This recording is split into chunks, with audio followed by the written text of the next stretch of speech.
there. I'm Dario, and I'm a bit of a host, but I think it's time to say thanks specifically to GTWN that has been helping us to set up the last few sessions and more. So to all to Kerry and to Isabel hosting the last few days, thank you, as you've just done, and to everybody of you that has participated, thanks again. Now, before we start the next session itself, I know, thanks for joining us if you are online watching us as well. We're going to be having the third sessions of our inclusion approach. And talking about inclusions, I think it's nice and a bit ironic. We talk about inclusion here for the first time because below over there, about 700, 800 years ago, people were killed, hanged, as a matter of fact. Lots of them, hundreds of them. There was no football club for Barcelona at the time, so that seemed to be one of the greatest things, a spectacle to see. And specifically, it was in front of a port, so to make sure to the sailor, to remind them, behave, here, rules applies. The owner of that land is, to link to this room specifically, eventually sold it when he decided that it was a wrong policy. Inclusion was part of it. Make them welcome, just like we've seen. Optimize the diversity of that. So they built the huge contracting hall, which you'll see tomorrow in our MEF awards, to invite people, the same sailors, to trade. We also work it out, a code of conduct, and lots of fantastic things. Lots of big stories. I like to talk a lot. But all of this to tell you that you see that arch over there, the one that doesn't allow you to see that side, it cannot be moved because, well, the owner of the land, the land that from which all of this is set on, and specifically the hanging place was set on, did ask, I will give it to you for free as long as you build a church for me. Now, eventually they built the church, then it got destroyed, took it out. Then they built another one, got destroyed, took it out. They built, I think, a third one. And that's the last remaining bit of the church. And so when it was re-innovated, they kept it, even if it makes our job slightly more difficult. Here we go. Enough about talking about history, but I think we had a bit of a room change. And before I give it to our moderator here, Monica on the left, I'd like to thanks again all of you for being here, and I hope we're going to see you soon. Monica, what are we talking about now? Inclusivity again. Well, thanks all of you for being here. And first of all, I have to apologize. Chris Lewis, that was supposed to be here, is not able to be here because there was a problem with his flight. So he's still in the air now. What we're going to talk today, well, first let me introduce my panelists. Well, Dario Betti, you know, and Stephanie Hoff. She is the CMO and the head of ESG at ENEA. And what we're going to talk about is inclusivity. And this is part of a project that Chris Lewis and I just started. And we're grateful for MEF to invite us here. The purpose of this is to open a discussion and to get deeper into why inclusivity is important. And this is both with respect to diversity and disability. All of you, at some point, probably are going to be disabled in some way. So, all of you have a diversity contribution to bring to the table. So we usually think of inclusivity as including minor groups, smaller groups, but in fact, inclusivity is about having a broader view to accept everybody and to cater to everybody. And our argument is that this is actually good for business. So we're going to have more events, and it's going to be with BT, one on women, and one with on NEOM. Enough of that. Let's go on to the topic today. So again, we do not have the full answers, but we do have a lot to learn from what different companies are doing. And today I have two excellent panelists here that will share with us what is their experience so far, what is it they're doing, and it's going to be a good model for everybody. So with that, Dario, why don't you get started? What do we do? Well, there are two things I'd like to talk to you in terms of what MEF does. There are two sides of MEF. One is the small company that we are and how we're trying to change a few things and how we do stuff. And the other one is our role internally in terms of the communication. Let's start with that. We started looking at inclusivity not as a, let's do good approach. As much as necessary, we are a trade association, and we looked at our work business-wise and said, we looked at numbers. We, about 4 years ago, we looked at some of our consumer survey study, all available for you, please have a look.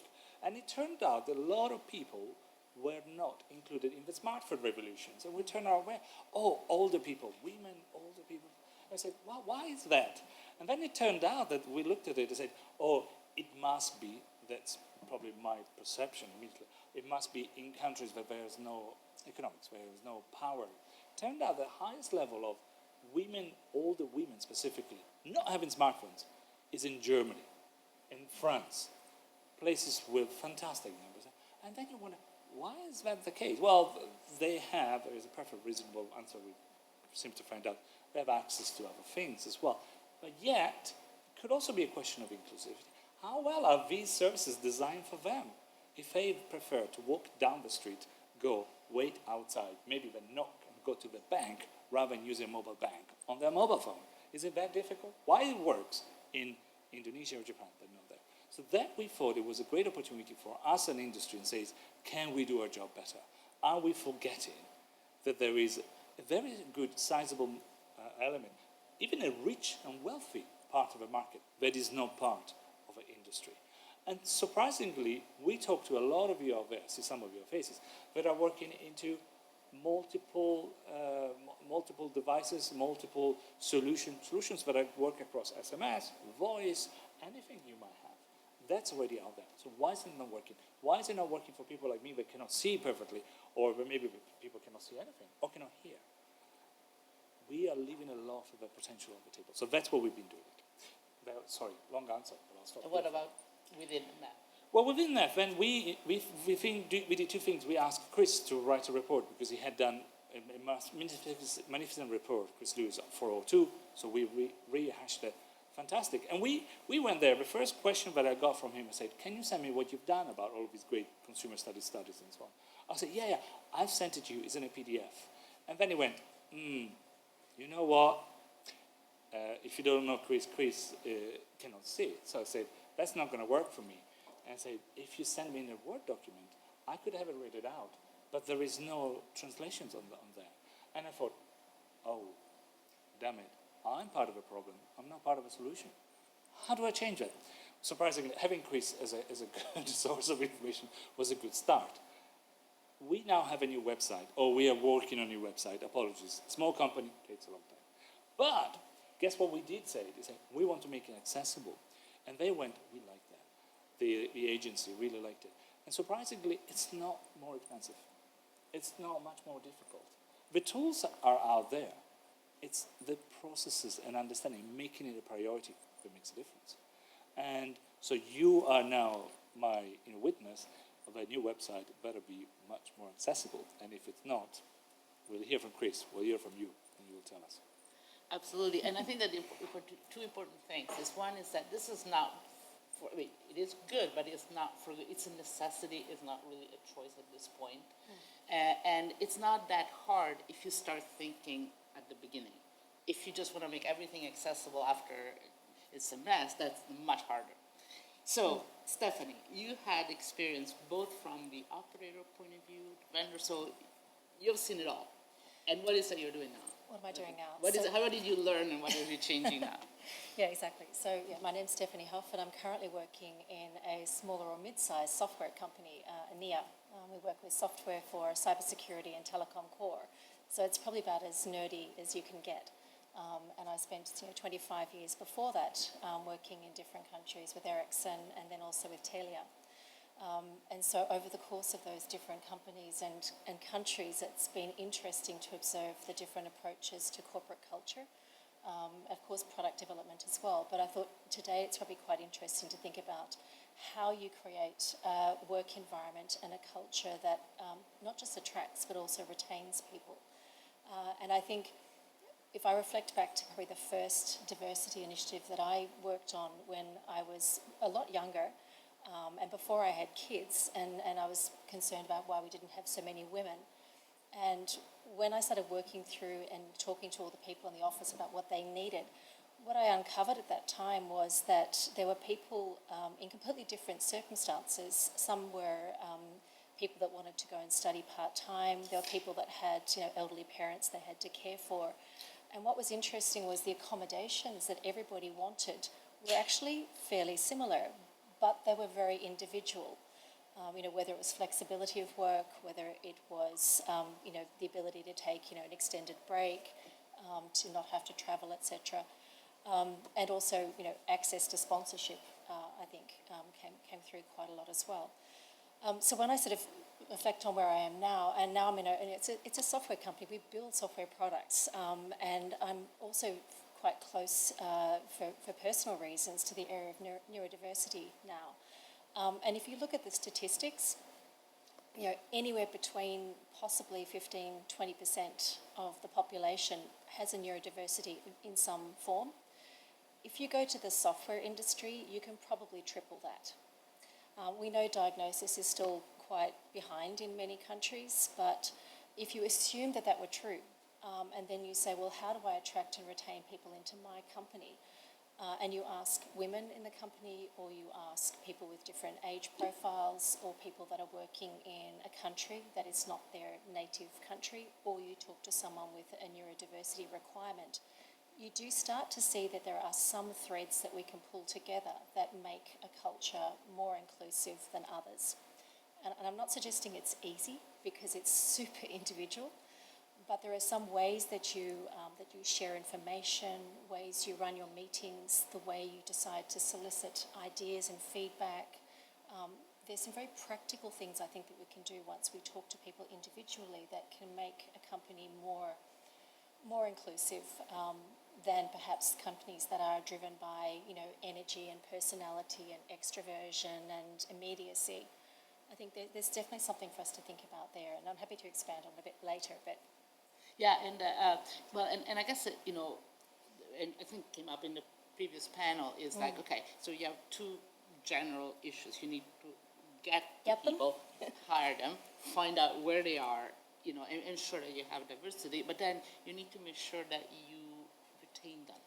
And so maybe you can talk about the two challenges. yeah, exactly. So attracting, of course, is where there's a lot of focus right now, and that's where, of course, we work with making sure that our job ads are screened for any, implicit bias, and that makes a huge difference. We're educating recruiters so that they work that little bit harder to find people with a mix of different profiles. We can also work with competence assessment before we do interviews, so that you understand that everybody that you meet already fits the criteria, and you don't screen people out for reasons that you may or may not be aware of. And then, of course, you have to think, how do I onboard someone into the company? And I think, and I've worked a lot with startups as well in my different roles over the years, and I see that many companies reach this kind of inflection point. When you start a small company, it's faster to move with people that are just like you. You think the same, you're quick, things just happen. But when you decide that you're on a growth journey and you need to sort of become that bigger company, you need to access a bigger talent pool for very practical business reasons, and you're also probably hiring a lot of different functions. And that's, I think, where companies have to put a bit more effort into what their culture should be. Because, and you see this, I worked in the Silicon Valley for a couple of years as well, and there was this big sense of fit. If you want to recruit someone, you take them to the bar and you have a pizza and you play a game of poker or pool or something, and you see if they fit with the team. And that's probably the worst thing you can do, actually. I think the important thing actually is to understand, what quality of decisions and what quality of problem solving do we want in this team, and how do we understand how all the individuals can contribute to that. And I think that's really, really hard, because that means you have to constantly be prepared to reassess your ways of working whenever there's a change. And we've acquired quite a few companies now where I'm working now, and it's really obvious. You can see that the different acquired companies, they come with their own personality. So how do you, sort of reset and try to invite people into what we hope is more of an expert culture than an extrovert culture? And my observation at least is that an expert culture where it's mostly around the quality of the work, giving people time to read, to understand, to have an equal voice, etc., is one where we at least can progress a lot further than one that might be a bit more extroversion and a bit more sort of energy oriented. Yeah, and you know, the other thing is that with diversity, with people that are not like you, it's going to be harder to get to work with them initially, but they're going to come up with something that you didn't think. Exactly. Most likely, because that's the thing, they're different. So diversity is actually a value. It's a value, but it's really hard. But it's hard, yeah. Like you say, I mean, you won't necessarily like everybody the same way, but the quality of what you do will be much better. Yeah, and then I guess you get used to it, you know. Yeah, exactly. So in the spirit of inclusivity, if there is any question from the audience, raise your hand. Otherwise, I'll keep going. And no questions yet? Okay. So, Dario, let me ask you. You are in an excellent position because you work with different companies, all the members, or many of them. What do you see sort of in the industry wide? Is there, because my feeling is sometimes is that a lot of the inclusivity is kind of a PowerPoint, let's do good, but then not much happens. And I think that now we're at the point where actually things maybe starting to move. What is your view Well, of that? Let's close the door. Maybe we don't need to. It's fine. We're just between friends, right? Okay. I think that when probably we look at 1999, 2000, when I first started being a member, I would have said that there was the element of, we're doing good and we're good for society. We could have done better, but instead we've been inclusive, which is, okay, it's a position I don't particularly, I believe it's the best position, but it did work. And we've seen some improvements there. However, it then changed into something else. I believe that sometimes some of our companies are very rational animals. They're doing things because they have to. What then it came is there was a big, challenge of COVID years and the lack of people, simply put. There were no one. And so I said, if a well is dried, how do I find the people now? It wasn't the quality. And I think now it's a quality of diversity. Something Stefan just mentioned. You can say, appreciate the diversity of doing things different in the first place. So when Chris tells us, I said, PDF, sorry, but you cannot use it. You need to add voices. And then I go to an agency and say, that's the best idea you could think of your website. That's where it actually clicks and said, it is not for just having a different person with different capabilities. This is to look at the world in different lenses, which you couldn't do myself. I never thought of that, and I wouldn't have come unless I had that discussion. So I believe that we move from, we'll try to be good, to, we need to do something because we don't have people, to, wait a second, this is working. This is quality. This is a different approach. I believe that there might be some other sessions, but I like this one. I like it. It's a positive one, and it's what we as industry needs to reinvent itself a bit as well. Of these industries. We have a question here, and I think if you can speak on do you have a microphone right there in front of you? Yes, it should. No, right on the slide like a little. See, that's where we need I'd like to point out that MEF has spared no expenses. This is amazing. technology. So, now on that last point of view, Dario, the positive note of things, because there are quotas in some countries already for diversity in the boards, which is great, yeah.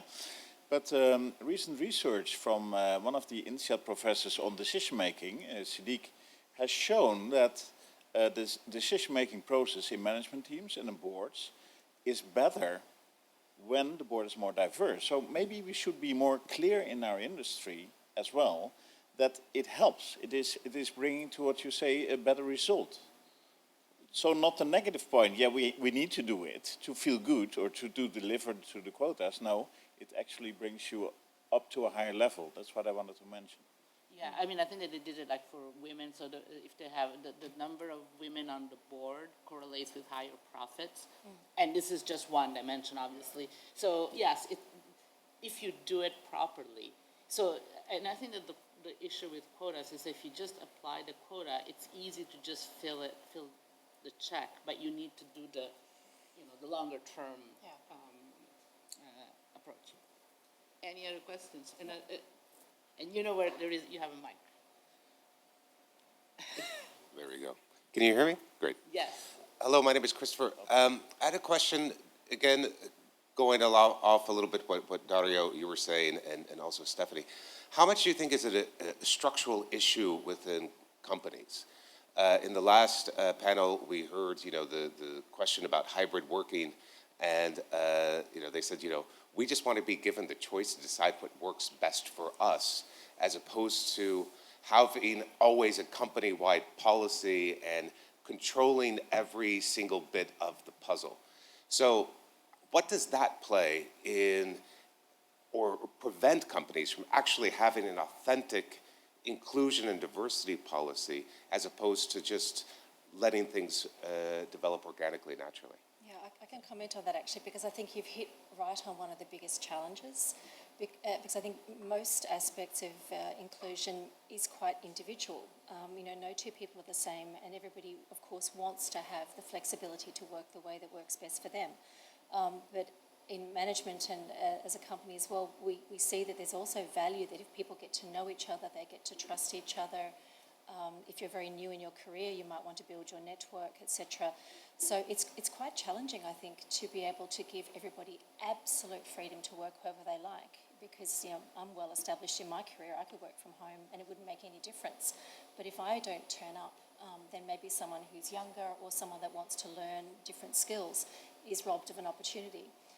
And very concretely, I think there was some research done around hybrid working in the US, which showed that early in the pandemic, when everything went sort of online, it felt like quite an equaliser, because people in the LGBTQI community, for example, or people that had been racially marginalised, there was a lot of people saying, this is a much more comfortable way for me to do my job. I'm not facing microaggressions every day in the office. If I'm a mum, I can put a load of washing on, etc. So it felt like it was a really positive and really equalising experience for many people. But then after time passes, you start to see, well, who's getting promoted? Who's getting that great new project and new assignment? And still, it's the people that have the personal connection, that have got the active sponsor, that are getting the chance to forge those relationships. So I don't have a golden answer to give you on this, but I do think that you have to find some sort of compromise where people get sufficient flexibility, but you don't rob the rest of the team from the interaction and the development and experience that they're looking for as well. Let me follow up on this, because I know that you guys have done some really concrete examples, because we're talking about some sort of general, but there's something very concrete and very actually simple in the sense that it didn't require a huge amount of funding or different, that is actually effective. So maybe you can share that with us. Yeah, and actually when I was changing jobs to the one I have now almost a year ago, one of the things I most appreciate in ENEA is that it is a super expert culture, and there's a lot of introverts there, and I'm right in the middle, actually. And we have a practice in our management team that we insist on pre-reads at least 24 hours, probably 48 hours before.